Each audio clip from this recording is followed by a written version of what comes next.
Hello बच्चों, ये प्रश्न को देखते हैं। तो प्रश्न में दे रखा है कॉपर के धातु कर्म में बेसेमर परिवर्तक के से प्राप्त गलित धातु फफोलेदार तांबा कहलाती है। यह तो यहाँ पे चार विकल्प दे रखा है। 100% शुद्ध तांबा होता है। दूसरा क्या दे रखा है 50% शुद्ध तांबा होता है।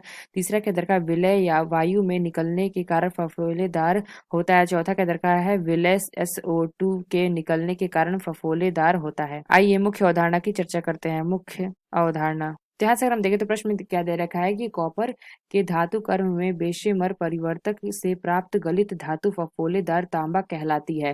तो क्यों कहलाती है, यहाँ पे हमें चार विकल्प दे रखा, तो सही विकल्प का हमें चुनाव करना है। तो यहाँ से अगर हम देखें तो जो हमारे कॉपर के धातु कर्म में बेशेमर परिवर्तक से जो हमें गलित धातु फफोलेदार प्राप्त होती है, तो वो हमारे किस प्रकार की होती है। तो यहाँ से अगर हम देखें तो बेशेमर परिवर्तक में हमारा क्या होता है, उसमें हमारा कहता है गलित मेट और थोड़े से सिलिका के टुकड़े मिलाकर बेशेमर परिवर्तन में भर देते हैं और फिर उसमें निम्न अभिक्रियाएं होती हैं। जो हमारे मेट में उपस्थित फेरस सल्फाइड होता है वो हमारा ऑक्साइड में बदलता है, धातुमल बनता है। तो ये सारी हमारी अभिक्रियाएं होती हैं। तो यहाँ से हम देखें तो अभिक्रिया के पश्चात जो हमारा क्यूप्रिक्स ऑक्साइड है और क्यूप्रिक सल्फाइड वो हमारे क्या करते हैं, परस्पर क्रिया करते हैं। क्यूप्रिक्स ऑक्साइड यानी कि Cu2O प्लस क्यूप्रिक सल्फाइड, और ये हमारे क्या बना लेते हैं कॉपर, और प्लस अगर हम देखें तो SO2 बनाते हैं। तो यहाँ से अगर हम देखें तो हमें क्या प्राप्त होता है, ये जो हमारा कॉपर होता है ये हमारा क्या होता है फफोलेदार होता है, यानी कि फफोलेदार तांबा। और यहाँ से अगर हम देखें तो SO2 मिलता है। तो यहाँ से अगर हम देखें तो यहाँ पे हमारे क्या होता है कॉपर का बनना ये हमारा होता है स्वतः अपचयन हो जाता है। लेकिन जो ये हमारा कॉपर होता है ये हमारा क्या होता है शुद्ध नहीं होता है। तो ये जो हमारे फफोलेदार कॉपर होता है इसका हम क्या करते हैं शोधन करते हैं। तो यहाँ से अगर हम देखें तो प्रश्न में से क्या देखा था कि कॉपर के धातु कर्म में बेसिक परिवर्तन से प्राप्त गलित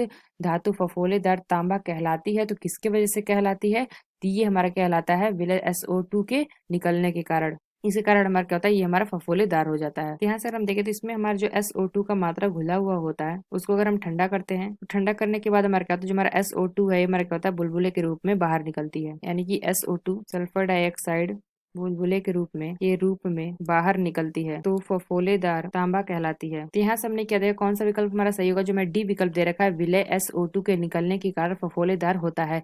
यानी हम कह सकते हैं जो हमारा SO2 होता है ये हमारा क्या होता है बुलबुले के रूप में बाहर निकलता है, जिसकी वजह से हमारा क्या होता है ये हमारे फफोलेदार तांबा कहलाती है। तो आशा करता है आपको समझ में आया होगा। धन्यवाद।